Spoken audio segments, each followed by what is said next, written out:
சுதந்திரத்திற்காக போராடினார்கள். அறவழி போராட்டம் உச்சமடைந்ததால் ஆங்கிலேயர்கள் இந்தியாவிற்கு சுதந்திரம் அளிக்க முன்வந்தனர். அதன்படி 1947ஆம் ஆண்டு ஆகஸ்ட் 15ஆம் தேதி இந்தியாவும் சுதந்திரம் அடைந்தது. சுதந்திர தினம் அன்று டெல்லி செங்கோட்டையில் மாண்புமிகு பிரதமர் அவர்கள் கொடியேற்றி வைத்து முப்படைகளின் சாகச நிகழ்ச்சிகளும் கலை நிகழ்ச்சிகளும் நடைபெறும்.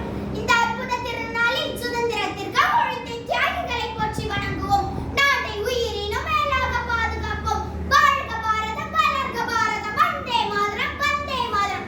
சிரம் தாழ்ந்து வணங்குவதே நல்ல பழக்கம், அதுவே எனது வழக்கம். தமிழே என்றும் என் முழக்கம்.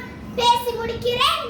ஜெய் ஹிந்த், ஜெய் ஹிந்த், ஜெய் ஹிந்த்.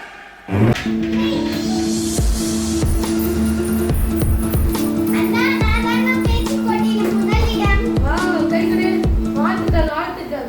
Thank you அண்ணா. என் பாப்பா பாருங்க, பேச்சு போட்டியில முதலிடம் காந்தி தாத்தாவோட வாழ்க்கை வரலாறு புக்கை வாங்கி வந்திருக்கா. பாருங்க பாப்பா. Thank you அண்ணா. சுதந்திர தின நல்வாழ்த்துக்கள்ண்ணா.